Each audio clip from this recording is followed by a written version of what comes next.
Que s'est-il passé cette semaine sur Caradisiac? Pour le savoir, nous vous proposons maintenant tous les vendredis un résumé de l'actu auto. Deux essais cette semaine radicalement différents, celui de la Nissan DI-GS, une petite citadine écoludique qui combine à merveille plaisir de conduite et sobriété, et celui de la Nissan GT-R version 2011 testée sur le circuit de Dijon-Prénois par Sohail Ayari, image toujours spectaculaire. Chose promise, chose due, Manuel Caillou a publié un guide des cabriolets d'occasion que vous devez absolument consulter si vous projetez d'acheter un cabriolet prochainement. Caradisiac a sélectionné pour vous les 20 meilleurs modèles du marché par budget, et ce à partir de 3 000 €. Si vous avez un peu plus d'argent, vous préférerez peut-être vous faire plaisir avec la nouvelle BMW série 1, dont on connaît enfin les tarifs, 25 400 € pour la version de base, en concession à partir du 22 septembre prochain.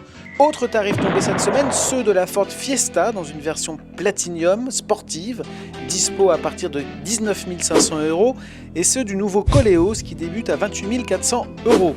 Antoine Dufeu est allé dénicher sur le net une photo de scoop que vous avez déjà beaucoup commenté, celui du futur monospace Dacia dont le nom serait Popster.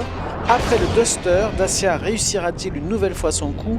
Ce monospace promet en tout cas d'être le moins cher du marché. Beaucoup d'autos encore comparés et testés pour vous cette semaine. Paul Pellerin a opposé 6 mini-breaks citadins, la Lada Kalina, le Mini Clubman, la Peugeot 207 SW, la Renault Clio Estate, la Seat Ibiza ST et la Skoda Fabia Combi. Son verdict, la Skoda Fabia Combi l'emporte devant la 207 SW et la Seat Ibiza ST.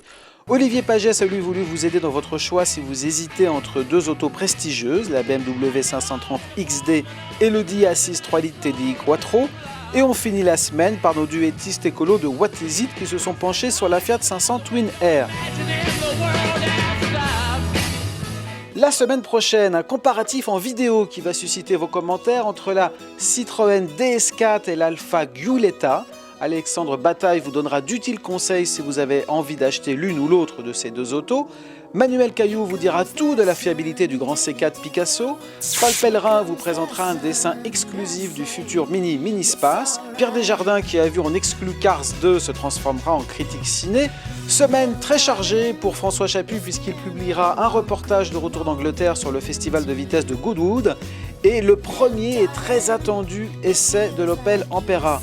Autre premier essai très attendu, celui de l'Audi Q3, aux manettes Olivier Pagès qui est allé voir également d'un peu plus près la nouvelle Toyota Yaris.